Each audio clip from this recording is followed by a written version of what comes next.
मुझो नालो डॉक्टर समीना वाहिद आहे। वाहिद लगाइण जो मक़सदु इहो त बाबा हमेशह मूंखे मोटिवेट कयो जंहिं माहौल में मां वॾी थियमि। मुंहिंजे बाबा चयो त समीना जेतिरो पढ़णु थी चाहे पढ़े ऐं जॾहिं चवंदी तॾहिं शादी कराईंदासीं। इंटर में मुंहिंजी मेडिकल में सिलेक्शन न थी। जे तूं ॾुखारी आहीं त तुंहिंजी सिलेक्शन न थी आहे। चरी तूं पंहिंजे मामा वांगुरु छो त असांजे मामा बि PhD आहे। जी उन वांगुरु तूं डॉक्टर थी जा न, अगरि हीअ डॉक्टर न थींदी त काई ॻाल्हि न आहे। त इन लाइ पाण सां वाहिद लॻाइणु ॾियणु त मूंखे लॻंदो आहे त मां लाज़िम ऐं मलज़ूम मुंहिंजे नाले सां गॾु वाहिद जो बाबा जो लॻाइणु ॾाढो ज़रूरी आहे। बेशक मुंहिंजे भाउरनि जो रोल मुंहिंजी ज़ात में घणो आहे, पर हिन महिल जेकी समीना वारी जेकी हीअ शाइर आहे जंहिं हीअ किताबु लिखियो आहे, हिन में रोल मुंहिंजे मुड़ुस जो आहे। मुंहिंजे मुड़ुस चयो चई त मुंहिंजे हस्बैंड चयो हिन में मुंहिंजे नाले न लिख न डेडिकेशन। मां चयोमांसि तव्हांखे डेडिकेट थी कयां। चई न मां चयोमांसि मूंखे जेको ज़िंदगी में रियलाइज़ थियो आहे, ज़िंदगी जे तजुर्बे में लहनि चाढ़नि में, त मूंखे ईअं लॻंदो आहे त बाबा खां पोइ तूं वाहिद हस्ती आहीं जीअं मूंखे प्रोटेक्ट कयो आहे ऐं मां पाण खे प्रोटेक्ट फील थी कयां ऐं मां सम्झां थी त मूंखे तव्हांजे करे कॉन्फिडेंस आहे ऐं उनजे करे मूंमें कॉन्फिडेंस बि आहे। छो त मुंहिंजो औरत चाहींदी आहे रिस्पेक्ट, औरत चाहींदी आहे एतबार, ऐं मुंहिंजो घर वारो मूं ते तमामु घणो एतबार कंदो आहे। मां चयोमांसि मां अहिड़ो टाइटल थी चाहियां न हिन में रंग भंग न हुजनि, मतिलबु हिकिड़ी थीम हुजे, हिकिड़ो कलर हुजे। मूंखे कंफ्यूज़ कंदा आहिनि कलरिंग घणी, त मूंखे थोरो इंग्लिश टोन खपे, त उन एॾी इंट्रस्ट वरिती, डिफरेंट मूंखे ॾेखारियईं। त इन लाइ मुंहिंजे हस्बैंड खे कोई एतिराज़ बि न आहे त मां वाहिद छो थी लिखां, जलाल छो थी लिखां, बल्कि मुंहिंजो शौक़ु हूंदो आहे मां जलाल लिखां, चवंदो न तूं वाहिद सही आहीं। डॉक्टर न थियण खां पोइ बाबा चयो तोखे PhD करणी आहे, बाबा जी डेथ थी वई। बाबा मुंहिंजे ज़हन में विधो न तोखे डॉक्टर थियणो आहे, त इहो ड्रीम बाबा जो हुयो जेको मूं पूरो कयो। ऐं जॾहिं मूंखे डिग्री मिली त मां ॾाढो पंहिंजे बाबा खे मिस कयो, पर जॾहिं मां डॉक्टर थी सॾायां त मूंखे लॻंदो आहे त मुंहिंजो बाबा मूं सां गॾु आहे। अदब वारी दुनिया में अचण जो को ख़ासि डेलिबरेटली मां न ॼाणी मुंहिंजी न आई आहे। बाबा हमेशह कॾहिं वेहंदा हुआसीं त क़सस लंबिया, मुग़ल आज़म, त हे त हो अकबर बादशाह, हिन जी स्टोरी हुन जी स्टोरी, त अदब सां तव्हांजो तालुक़ु रहियो ऐं पोइ वरी हिकिड़ी दिलि में थींदो त पढ़ी बि ॾिसिजे। त क़सस अंबिया मूं पहिरीं पढ़ियो। मां 6हीं क्लास में पंहिंजी पहिरीं नात लिखी।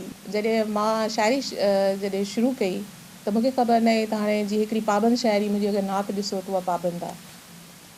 ऐं जॾहिं मूंखे ख़्यालु ईंदा उन ज़माने में जेके धाड़ेलनि जा दौर हूंदा या कुझु अहिड़ो कुझु बि, त जॾहिं मां शाइरी करणु चाहींदी हुअमि, बेसिकली मां जॾहिं इलाही सारा किताब पढ़िया, शेख हयाज़ पढ़ियो, भिटाई पढ़ियो, त मूंखे शाइरी अट्रैक्ट ॾाढी कंदी, त पोइ सभिनी किताबनि खे मूं पासे ते कयो।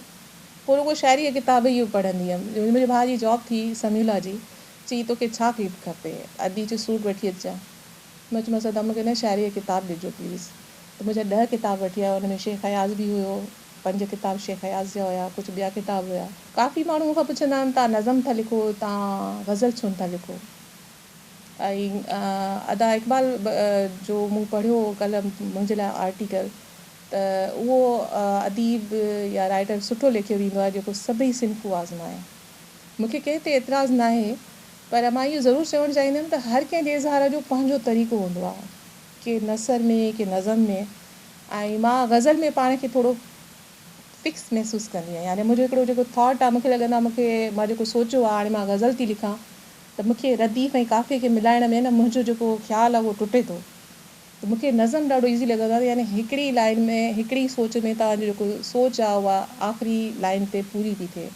पर मूंखे गज़ल में लॻंदो मां फासी थी पवां, इन लाइ मुंहिंजा गज़ल आहिनि। असां सोचियोसीं हीअ सिर्फ़ु नज़मुनि जो किताबु ईंदो ऐं जेको ॿियो ईंदो उन में गीत बि हूंदा ऐं जेके मां थोरा घणा गज़ल लिखिया आहिनि उहे हूंदा। जीअं मुंहिंजो भाउ चवंदो आहे त तव्हां हिकिड़ी ॻाल्हि कयो, हिकिड़ी लाइन लिखो, तारीख़ी लिखो, ऐं जंहिंसां मुआशिरे जी इस्लाह थिए, जंहिंसां सिस्टम जी इस्लाह थिए, उहा तारीख़ आहे।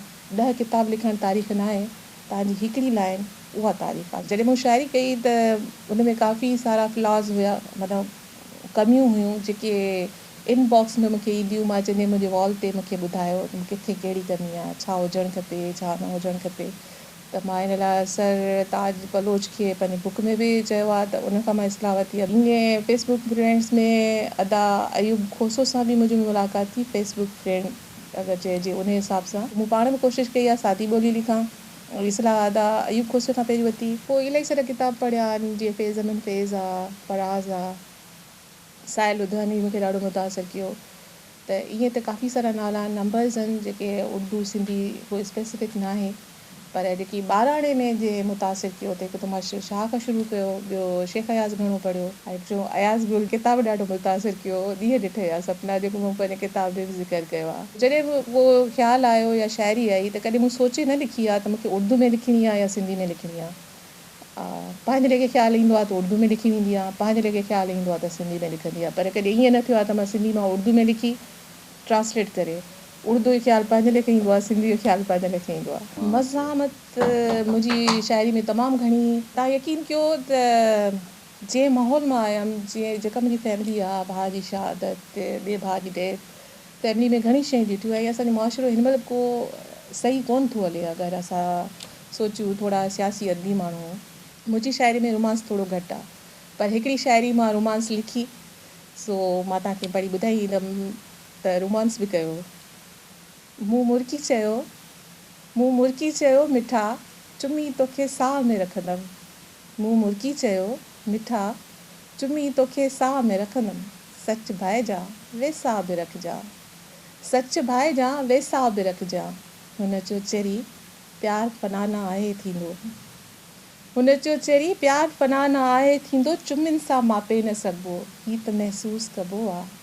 दरियाउनि बादलनि जियां गरजी बरसी, बादलनि जियां गरजी बरसी, दरियाउनि मां उथली पुथली समुंड सां मेलाप कंदो आहे। प्यार फना न आहे थींदो, चुमिन सां मापे न सघिबो। मां हिकिड़ी पोइट्री तव्हांखे पंहिंजी शाइरी ॿुधाइणु चाहींदमि जंहिं मूंखे अहसास बि ॾियारियो, जंहिंसां मूंखे एप्रीशिएशन बि मिली। ऐं गुज़िरियल साल अयाज़ मेले में वरी मूंखे चयूं त तव्हां शाइरी त पढ़ो वञी। तूं थो चवीं मरण खां बहितर आहे सुॾकी सुॾकी जीअण जो। तूं थो चवीं मरण खां बहितर आहे सुॾकी सुॾकी जीअण जो। हा बहितर हूंदो ऐं तो लाइ हूंदो, इन लाइ जो तूं मर्द आहीं। बहितर हूंदो ऐं तो लाइ हूंदो, इन लाइ जो तूं मर्द आहीं। हिन कैद खाने खे जंहिंखे तूं घर सॾी थो, अक्सर हिन खां ॿाहिरि रही थो, आज़ादु फ़ज़ा में साह खणी थो। ऐं मां हिन कैद खाने में बंदि रहां थी, पंहिंजनि सूरनि में पाण कढ़ां थी, तोसां बि शिकायत कोन कयां थी। जे शिकायत कयां थी त कमीणी सॾिजां थी, जे शिकायत कयां थी त कमीणी सॾिजां थी। जे तुंहिंजा बंदि खाना लताड़े ॿाहिरि निकिरां थी त कारी करे मारी वञां थी। ॿियनि लाइ त प्यारल ठहियो, मां त पंहिंजे लाइ बि साओ ॾुखियो खणां थी। पोइ तूं थो चवीं मरण खां बहितर आहे सुॾकी सुॾकी जीअण जो। पर मूंखे एॾो एतमाद न हुयो त मां किताबु लिखी सघंदमि। पोइ जॾहिं किताबु सहेड़ियो ऐं अदा अयूब खोसो खे मोकिलियो ऐं उन जॾहिं रिव्यू करे जॾहिं मूंखे कॉपी वापसि आई त तव्हां यकीन कयो उन ख़ुशीअ जी का इंतिहा न हुई। ऐं हिन महिल जॾहिं किताबु आयो आहे त अञा ख़ुशि आहियां, छो त अदा ताज जॾहिं मुंहिंजो किताबु रिव्यू पियो कयो त 3-4 नज़मूं पढ़ी मूंखे फ़ोन कयईं, छोकिरी छा कमाल लिखियो अथई। त ओॾी महिल मूंखे अहसासु थियो त छा अदा बि इहा ई ॻाल्हि थो करे, इन जो मतिलबु त कुझु आहे। पोइ इन खां अलावा अदा वसीम सूमरो खे मुंहिंजे कंहिं सुञाण वारे मुंहिंजी कॉपी ॾिनी त अदी जो किताबु आहे तव्हां रिव्यू कयो। त मूं वटि काफ़ी सारनि जा रिव्यूज़ आहिनि ऐं मां नाला वठणु चाहींदमि। त अदा वसीम सूमरो रिव्यू कयो ऐं हिन बुक जो टाइटल बि अदा वसीम ई मूंखे रिकमेंड कयो। मां तक़रीबन 15-16 साल अदब खां परे रही आहियां, फार्मा में कमु कयो त, पर हाणे जीअं अदब सां वास्तो थियो आहे त मुंहिंजी कोशिशि हूंदी त मां अदबी किताब पढ़ां, पंहिंजी शाइरी खे अञा मज़बूत कयां ऐं ॿीहर जेको किताबु अचे अञा जामे हुजे, जेको मुंहिंजे वरी इनर पीस लाइ ॾाढो ज़रूरी आहे त हिकिड़ी सुठी शइ अचे। छो त अदब असांजी तारीख़ खे बंदि थो रखे, यानी चवंदा आहिनि कंहिं क़ौम जी बका जेकी आहे अगरि आहे त हुनजी लाइब्रेरियुनि जे करे आहे ऐं हुन अदब जे करे आहे। त मां चाहींदमि अदब अहिड़ो सुठो हुजे जो असां रहूं न रहूं। मुंहिंजे भाउ जे बक़ौल त इहे किताब असांजा रूह आहिनि, लफ़्ज़ असांजा रूह आहिनि। जॾहिं असां न रहंदा आहियूं, जॾहिं किताबु खोलींदा आहियूं त इहे रूह आहिनि जेके असां सां ॻाल्हाईंदा आहिनि। त मां चाहींदमि त मां तमामु सुठो रूह थियां, जॾहिं मुंहिंजा पोयां पढ़नि मूंखे, जॾहिं असां न रहूं त एॾा सुठा रूह हुजूं जो असांखे पढ़ी हू कुझु सिखनि बि ऐं फ़ख़ुरु बि महसूसु कनि त हू असां मां आहिनि। मुंहिंजी राय अलाए छो मूंखे लॻंदो आहे सभिनी खां मुख़्तलिफ़ आहे। जो पोइ ॾींहंनि में जेको नारो हलियो वरी मूंसां नाराज़ थी वेंदियूं, मेरा जिस्म मेरी मर्ज़ी। अलाए छो मूंखे लॻंदो आहे त बेवज़न नारो आहे। छो त असांखे पंहिंजे मुआशिरे जे मर्दनि सां को मसइलो न आहे, को मसइलो न आहे। असांखे सिस्टम सां मसइलो आहे। सिस्टम हीअ जेकी असांजा ॾिसो था वॾेर की जागीरदारी, जरगा ॾिसो था, इहे सभु सिस्टम आहिनि। मुंहिंजी जेकी पंहिंजी ज़ाती राय आहे, मां कंहिंसां इख़्तिलाफ़ बि नथी कयां, पर मुंहिंजी पंहिंजी ज़ाती राय आहे त असां इन जो शिकार आहियूं। जेसि ताईं असांजो सिस्टम, जेसि ताईं असांजो मुआशिरो सही नथो थिए, त असांजी हिते जेकी सोच आहे न डोमिनेंसी वारी मर्दनि जी, उहो मुआशिरे जे हिसाब सां आहे। मुंहिंजी नेचर में आहे मज़ामत। हिकु त मूंखे मुनाफ़िक़त न वणंदी आहे। मां चवंदी आहियां रोज़ तव्हां पंहिंजा रिश्ता रखो, सच जी बेस ते रखो, सच ॻाल्हायो। अगरि तव्हांजी दिलि चए थी कंहिंसां वेहण लाइ त वेहो, अगरि तव्हांजी दिलि चए थी कंहिंजी तारीफ़ करण लाइ त तारीफ़ कयो। कंहिंखे ज़बरदस्ती बर्दाश्त न कयो ऐं न पंहिंजो पाण खे ज़बरदस्ती बर्दाश्त करायो। की शायदि मुंहिंजी नेचर में बि थोरी इहा आहे मुज़ाहमत। ऐं जीअं त लिटरेचर घणो पढ़ियो आहे त बेटा इहे शेर वांगुरु अलाह ॾाही मथिया ॾाही ॾुख ॾिस। करोना जे करे ख़बर न आहे छो मूंखे लॻो त साइकोलॉजिकली मूंखे बि ईअं लॻो ॼण त असां त बंदि थी विया आहियूं पिंजरे में, ॾाढी ॿुसरट थी महसूसु थिए। उहे ई फ़ोनूं हुयूं, उहे ई एक्टिविटीज़ हुयूं जेकी मुंहिंजी जेकी रूटीन लाइफ हुई। पर अलाए छो साइकोलॉजिकली इहो फील थियो। पोइ उन सां हिकिड़ो ख़्यालु उभरियो जेको मूंखे वणंदो बि आहे ऐं मां पंहिंजे किताब में सभिनी खे विश बि कयो ऐं हिन महिल मां सभिनी खे विश थी कयां। छो त वरी करोना जी ॿी लहर आई आहे त हे मुंहिंजी हेॾी सारी शाइरी मां ही कुझु ॾींहं करोना जे ॾींहं जी लिखियलु शाइरी आहे। जोगी बणिजी घुरी पियासीं, अच त यार जादू नगरी में हलूं, अच त यार जादू नगरी में हलूं, हिन ॿुसाट वारे माहौल मां निकिरी। अच त यार जादू नगरी में हलूं, हिन ॿुसाट वारे माहौल मां उॾरी। जिते नीला पीला चश्मा हुजनि, अखियूं खणूं त गुलाब टिड़नि। जिते नीला पीला चश्मा हुजनि, अखियूं खणूं त गुलाब टिड़नि।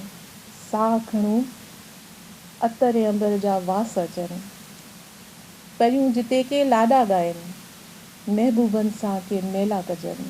अच त यार जादू नगरी में हलूं, अच त पाण उॾरी हलूं, अच त पाण उॾरी हलूं। यार ॾाढो थकिजी पिया आहियूं, अच त यार उॾरी हलूं, यार ॾाढो थकिजी पिया आहियूं। जोगी बणिजी घुरी पिया आहियूं, जादू नगरी वारे वेस में ढकिजी, जादू नगरी वारे वेस में ढकिजी। नीरी थधिड़ी ढंढ में पेर ॿोड़े, जादू नगरी वारे वेस में ढकिजी, नीरी थधिड़ी ढंढ में पेर ॿोड़े। अच त पेरनि जूं लिपूं लायूं, अच त यार जादू नगरी में हलूं। अचो त नारंगी वणनि हेठां वेही, पंहिंजनि उधमनि खे कबूतरनि जी उॾार में वेड़े। इंड लठ वारे आसमान में छोड़े छॾियूं। कबूतरनि खे जॾहिं मथे उॾारींदा आहिनि त मुंहिंजे ज़हन में उहो तसवुरु हो त उन में असां पंहिंजा उधमा सभु शयूं मथे उॾारियूं ऐं उहो जेकी ख़ूबसूरत मौसम हूंदी आहे, इंड लठ जा रंग हूंदा आहिनि, उन में छॾे ॾियूं त उन में मिक्स थी वरी उहो असांजी ख़ूबसूरती नज़र अचे, उधमा सॼा दिलि जा उॾरी वञनि। अच त यार जादू नगरी में हलूं। ही आख़िरी लाइनियूं मां तव्हां सभिनी खे डेडिकेट करणु चाहींदमि ऐं मूंखे वणंदियूं बि ॾाढियूं आहिनि। अच त यार जादू नगरी में हलूं, उन्हनि महबूबनि जा बि टहक ॿुधूं। अच त यार जादू नगरी में हलूं, उन्हनि महबूबनि जा बि टहक ॿुधूं, जे पड़ाॾो बणिजी गुम थी विया आहिनि। अच त यार जादू नगरी में हलूं, उन्हनि महबूबनि जा बि टहक ॿुधूं, जे पड़ाॾो बणिजी गुम थी विया आहिनि। जे सोचूं त साम्हूं अचनि, जे सोचूं त साम्हूं अचनि, जे छुहणु चाहियूं त भाकुर में हुजनि। अच त यार जादू नगरी में हलूं। हीअ जेकी आख़िरी लाइनूं में जेके पढ़ियूं, ही उन्हनि महबूबनि लाइ आहिनि जेके असांजे साम्हूं आहिनि न। त मूंखे जन जो तसवुरु आहे त जॾहिं असां सोचींदासीं हर शइ साम्हूं हूंदी, त काश असांजी ज़िंदगी में के अहिड़ा पल अचनि जो असां विश कयूं त उहे महबूब जेके विछड़ी विया आहिनि, जंहिंसां मिली नथा सघूं, मिली सघूं। लफ़्ज़ तुंहिंजा नज़म जो उनवान आहे, लफ़्ज़ तुंहिंजा। लफ़्ज़ तुंहिंजा बि शीशे जी भठीअ जीअं आहिनि, लफ़्ज़ तुंहिंजा बि शीशे जी भठीअ जीअं आहिनि, ॿरंदड़ आहिनि सचपच भूमि जे फ़लसफ़े जहिड़ा, रूह तुंहिंजे ताईं रसाई ॾींदड़। ही ॿरंदड़ लफ़्ज़ तव्हां सोचंदो हिन में किथे नज़र नथो अचे, असल में लफ़्ज़ हिन मां खयो वियो आहे ऐं शीशे जी भठीअ जीअं ॿरंदड़ लफ़्ज़ खे खयो वियो आहे, इन लाइ ॿरंदड़ लफ़्ज़ आहे। मां चाहींदमि तव्हां मुंहिंजो किताबु पढ़ो। इन में जीअं मूं लिखियो आहे, तुंहिंजा लफ़्ज़ रूह मुंहिंजे फ़लसफ़े जहिड़ा आहिनि, ऐं किथे मूं चयो आहे मंसूर जहिड़ो दर्द, ऐं उते शिबली जो बि ज़िक्र आहे। त मां ज़रूरु चाहींदमि त तव्हां असांजा जेके वॾा सीनियर ॾिसनि था उहे पढ़नि, पर ॿारनि खे पढ़ण लाइ ज़रूरु ॾियनि, छो त हिन में क्वेश्चन अहिड़ा आहिनि, थोरो लिटरेचर जे बारे में बि, इनकलाबनि जे बारे में, इनकलाबी हीरोज़ जे बारे में बि हिन में लिखियलु आहे। त अगरि ॿार में थोरो उत्साह हूंदो त हू ज़रूरु हिन जे थ्रू वरी उन्हनि किताबनि खे ज़रूरु पढ़ंदा। त आख़िर शाइरा रूमी खे छो ज़िक्र कयो आहे, अरस्तू जो छो नालो वरितो आहे, लेनिन जो छो नालो वरितो आहे, बरोनो केरु हुयो जंहिंखे गुलनि जी बाज़ारि में साड़ियो वियो। त तव्हां ज़रूरु उनखे पढ़ण लाइ ॿारनि खे ॾियो, थोरो उत्साहन लाइ। विज़िट कयो अवामी आवाज़ मीडिया ग्रुप जी वेबसाइट awamiawaz.pk